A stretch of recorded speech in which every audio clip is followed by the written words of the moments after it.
Okay, this problem is, solve for x, and looking at it, certainly my recommendation to it is try to simplify the problem and solve it.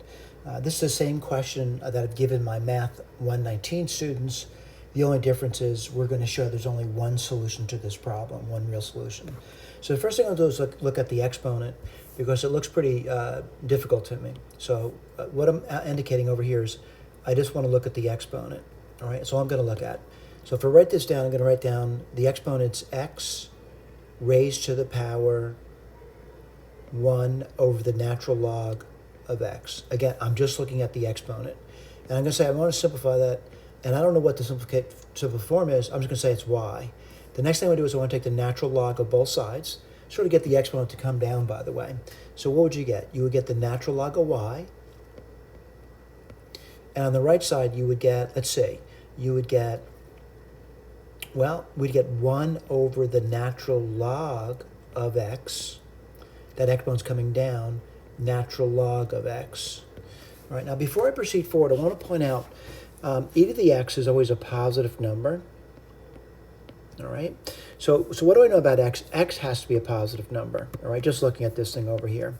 The other thing I want to point out is that I have a natural log of x as a denominator, so I know x can't be 1. All right, so with that condition now, I can actually cancel these things off. And what do I get over here? I get 1 equals the natural log of y. And my intent was to find the y. What's y? It would be e to the 1. All right, so now I know that exponent. Let me erase this over here. It's just simply a. All right, so let me rewrite the problem. What's this going to be? It's going to be x to the a is equal e to the x. Well, kind of looking at that, looking at it, it certainly lends itself to believe that the only possible answer to this one would be if x were equal to a. All right, and I'll put a box in that. All right, so let's take a look and let's go forward. Let's see how we did. All right, now I want to point out, looking at a k, looking at it's basically the same thing we talked about before over here. Determining what that exponent was just a, writing it down again, and then figuring it out, just looking at it, saying x is equal to a. Another thing you could have done is a famous formula when it's presented in Math 119, and you could have used that as well, by the way. And again, really the same result. All right, same result we had before. I want to point out we also provide a graph for you. All right, what's the graph going to be? Basically, I graph the left side and the right side. All right, now what's the left side? I actually graph it out. The left side is, let's remind you of that. The left side is this thing over here, and the right side's that side over there. And I graph it out. All right, let's go for that. And I'm going to show you where that graph is, right over here. And I'm seeing the graph. And someone says, what graph are you looking at over here? Well, I'm looking at some lines over here. I want to point out what this line is over here. This is going to be x equals a.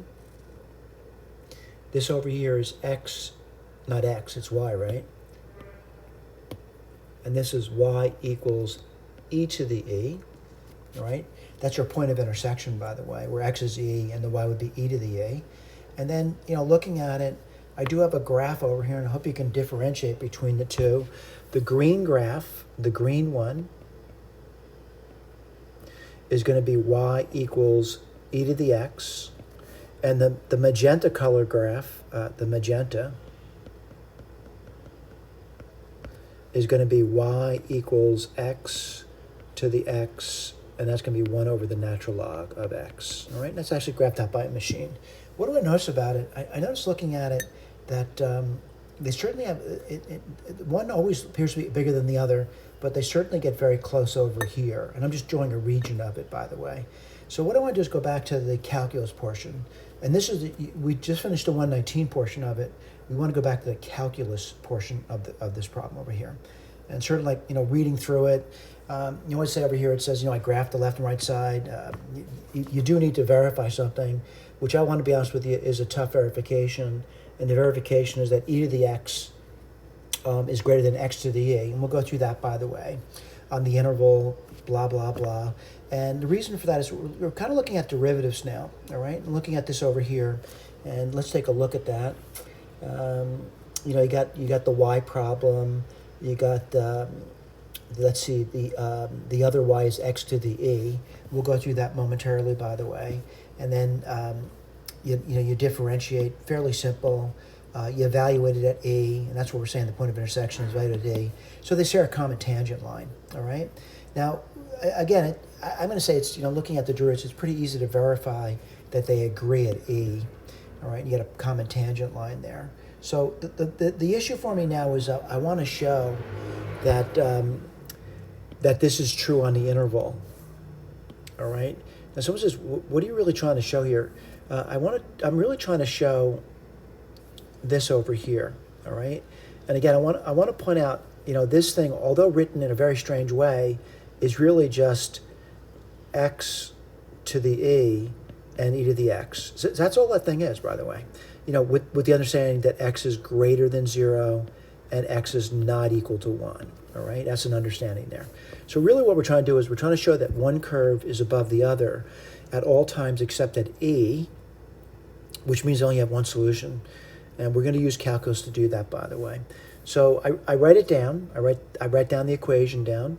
I take the natural log of both sides, relatively simple to do. I get this over here.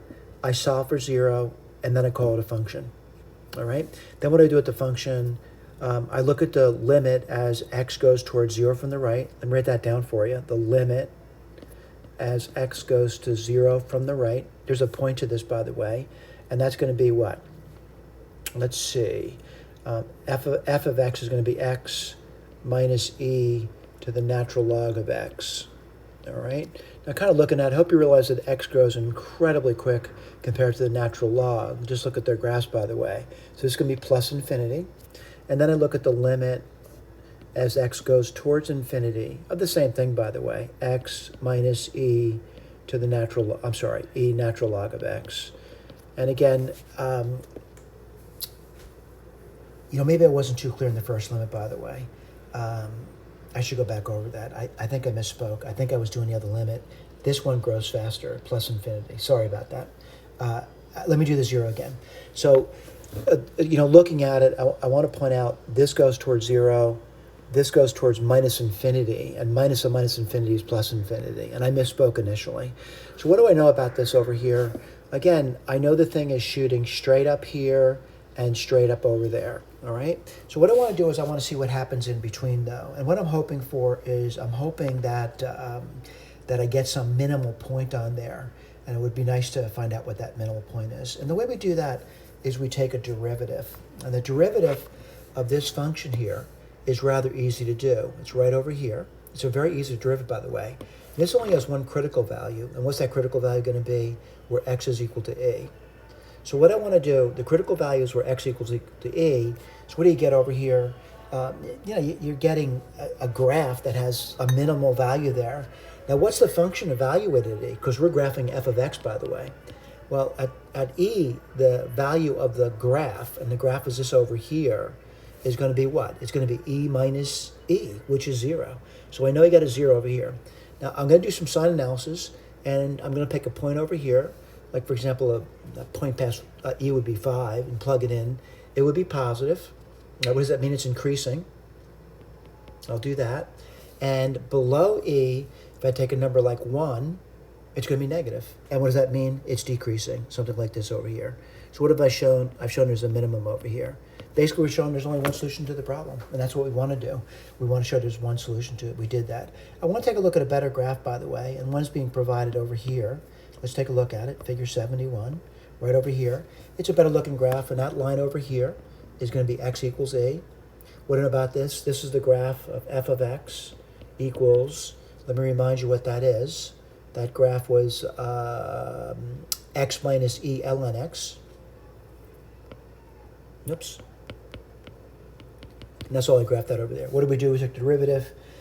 We showed that there's a critical number at e, and that's that right point over here. That was the minimal point on it. And the minimal point in the function turned out to be 0, increasing on this side, decreasing on this side over here. And we knew the behavior of it, all right? We looked at limits to do that. So we had a pretty good idea of what's going on there. Thank you for paying attention.